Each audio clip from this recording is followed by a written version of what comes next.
Olá, meu irmão, tudo bem? Tudo na paz? Graças a Deus. Eu quero dar um salve aqui, para a nossa família eterna, família do Evangelho Eterno, família maravilhosa, família que é uma bênção, família que evolui sempre no conhecimento da palavra, graças a Deus. Meus queridos, nós vivemos que tipo de geração, na verdade, que tipo de geração que nós estamos vivendo hoje? Nós estamos há 2000 anos, depois da cruz. 2000 anos depois do juízo. E às vezes eu me pergunto, que tipo de geração é essa que nós estamos vivendo? Por que eu faço essa pergunta? Porque já passou por aqui pela Terra, vários tipos, de geração. A Bíblia mesmo, ela detalha isso.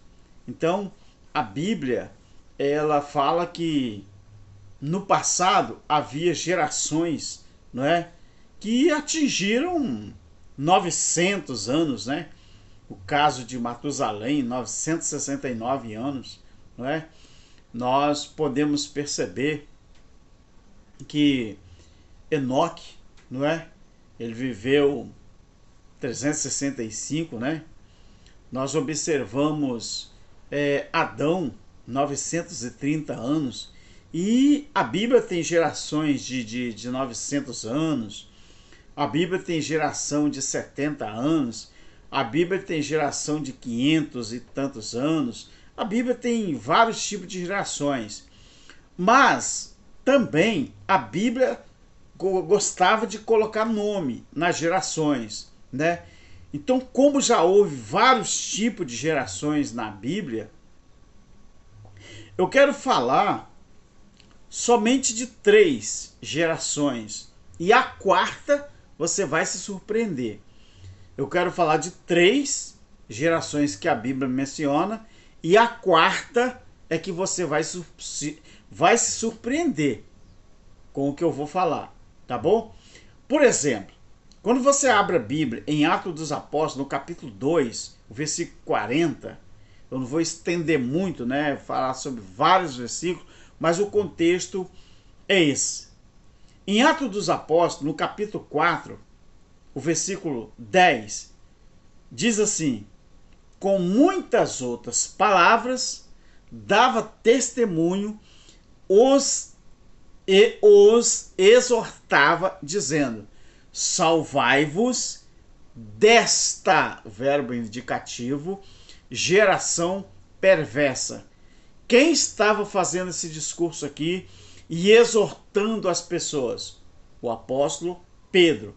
Então Pedro, ele chamou aquela geração que ele vivia, a qual ele estava exortando, de uma geração perversa. A Bíblia chama aquele povo dos dias, não é, de Pedro, de geração perversa. Então Pedro falou: salvai-vos, ou seja, vocês têm que se salvar desta geração perversa. Que geração perversa que Pedro estava mencionando? Aquela geração que rejeitava Jesus como Filho de Deus, ou o Verbo de Deus encarnado, e não quiseram dar ouvido a tudo aquilo que aconteceu lá na cruz, para servir de testemunho para que aquele povo pudesse acreditar que o juízo estava prestes a chegar. Outra coisa que nós devemos sempre analisar é aquela geração dos dias de Pedro, lá no primeiro século, aquela geração já tinha sido chamada de geração perversa. Preste muita atenção na quarta. Eu vou colocar a quarta como essa aqui, atual, que nós estamos vivendo. Aí você fala assim, mas vocês não estão sempre falando que nós vivemos a era do Evangelho Eterno? Que sim, queridos. Mas é todos que acreditam no Evangelho Eterno? É todos que vivem o Evangelho eterno? É claro que não. Evangelho eterno não é para se pregar. Eu não estou pregando o Evangelho eterno. Eu não estou pregando. Eu não estou chamando você para aceitar Jesus. Eu não estou chamando você para entrar em alguma denominação. Eu não estou chamando você para fazer parte de nenhuma religião. Eu não estou fazendo isso. Eu estou divulgando o Evangelho eterno e falando do que é o Evangelho eterno. Outro dia, um comentarista, né, aí no meu vídeo, eu falando sobre o Evangelho eterno, eu falei sobre o estudo que, para que houvesse um novo sacerdócio, tinha que haver também um outro evangelho. E ele botou no comentário: que pacotaiada, parece que assim, pacotaiada é essa? Eu não respondi nada, porque não é todos que têm um entendimento mesmo.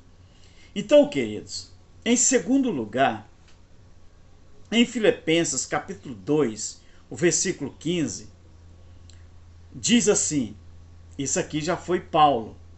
Paulo disse assim: para que sejais irrepreensíveis e sinceros,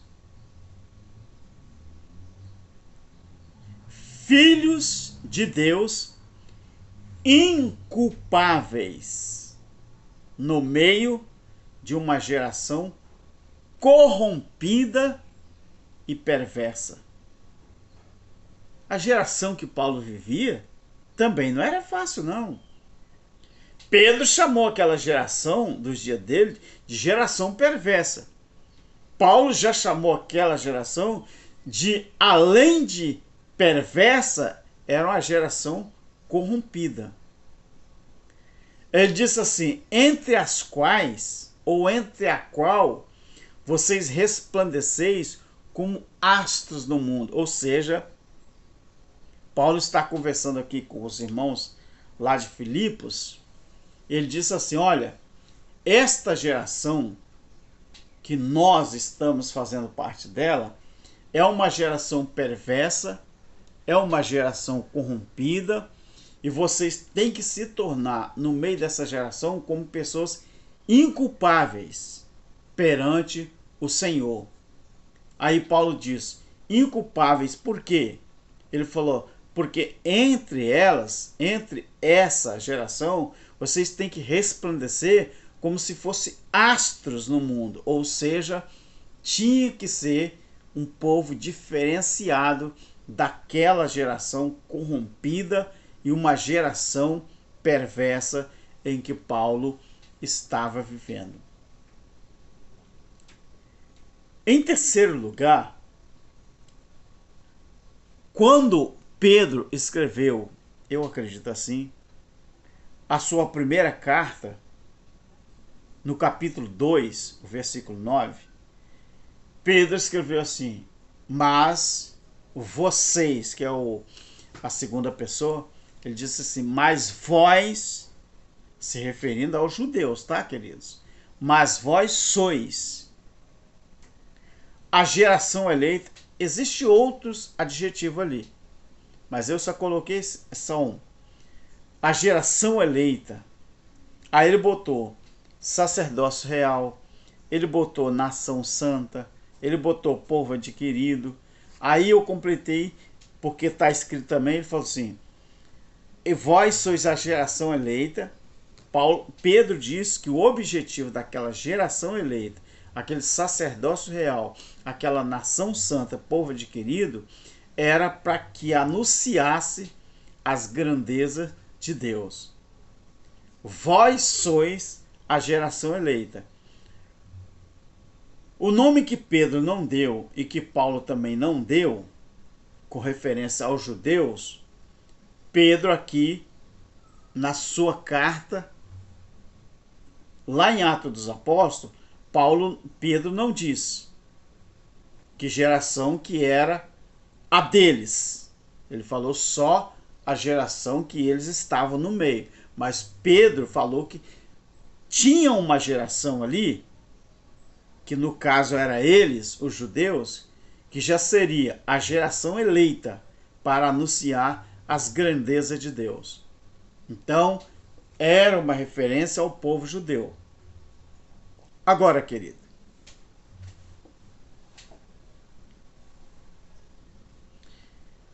nós vivemos, eu e você, em pleno século XXI, nós vivemos no meio de uma geração estranha. Assim como houve geração perversa, assim como já houve gerações corrompidas, eu acredito que essa geração que nós estamos vivendo, apesar de vivermos uma geração onde o povo deveria colocar na sua cabeça que nós vivemos a era do Evangelho Eterno, o Evangelho que é para ser vivido e não anunciado, pregado para ninguém ganhar alma. Essas coisas não existem. Só na cabeça de quem não acredita no reino de Deus estabelecido. Sabe por quê que nós vivemos no meio de uma geração estranha? Eu vou falar a você por quê. Por que que eu acredito que nós vivemos no meio de uma geração estranha? Porque, olha, a geração que eu e você estamos vivendo, olha que geração estranha. Por que que eu falo que é estranha? Porque nós vivemos no meio de uma geração que os pais põem os filhos na creche. Não é? E os filhos põem os pais no asilo. E este mesmo pai, ou os pais que põem os filhos na creche, e esses filhos que colocam os pais no asilo, são os mesmos que vão para a praça passear com o cachorro. Interessante, né? Filhos que têm coragem de botar os pais no asilo quando envelhece. Mas ao mesmo tempo, ele vai para a praça passear com os cães.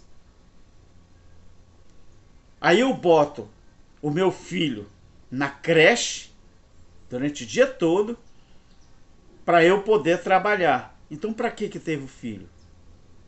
Se eu não tenho tempo, se eu não tenho a paciência de cuidar dos meus filhos, por que que eu adquiri os meus filhos e coloquei eles na creche? E se eu tenho a coragem e a capacidade de passear com meus cães na praça, por que que eu não faço isso com meu pai, com a minha mãe, já numa certa idade? Você já reparou que nos passeios de domingo, o final de tarde, geralmente você vê muita gente passeando com seus cães ou dando uma corridinha, mas dificilmente você vê um filho ou uma filha dando um passeio na praça, não é? Com o seu pai ou sua mãe do lado. Então, por isso que eu acredito que essa geração que nós vivemos é uma geração muito estranha. Mas tudo bem, eu vou na frente e volto atrás. Em Eclesiastes, no capítulo 1, no versículo 4, está escrito assim, ó: uma geração vai e outra geração vem, mas a terra continua para sempre. Isso aqui é mais um versículo, uma passagem bíblica para jogar por terra a convicção que os futuristas têm de que Jesus vai arrebatar a igreja, vai vir buscar a igreja, fisicamente falando. Não, isso não é bíblico. Isso não é bíblico. Eu não sei. Quando eu era menino, na entendimento, conhecimento, eu acreditava muito nisso, queridos. Mas graças a Deus, eu estudei, estudo e sempre vou estudar a palavra para que eu possa entender cada vez melhor. O próprio Jesus disse, né? Ali na oração sacerdotal, João 17, ele mesmo pediu ao Pai, que era ele mesmo, que não tirasse os seus filhos do mundo, mas que os guardasse, não é? Outra passagem que quebra essa afirmação dos futuristas. Então, querido, vivemos numa geração estranha, porque vivemos numa geração em que os pais colocam os filhos na creche, os filhos colocam os pais no asilo e depois vão para as praças passear com seus cães. Deus que te abençoe e desfrute cada vez mais do Evangelho Eterno, porque o Evangelho Eterno é para se viver, não é para se pregar e anunciar, como muita gente está fazendo com esse evangelho que é pregado aí no sistema, que nem eles sabem o nome. Deus que te abençoe e tamo junto. Tchau.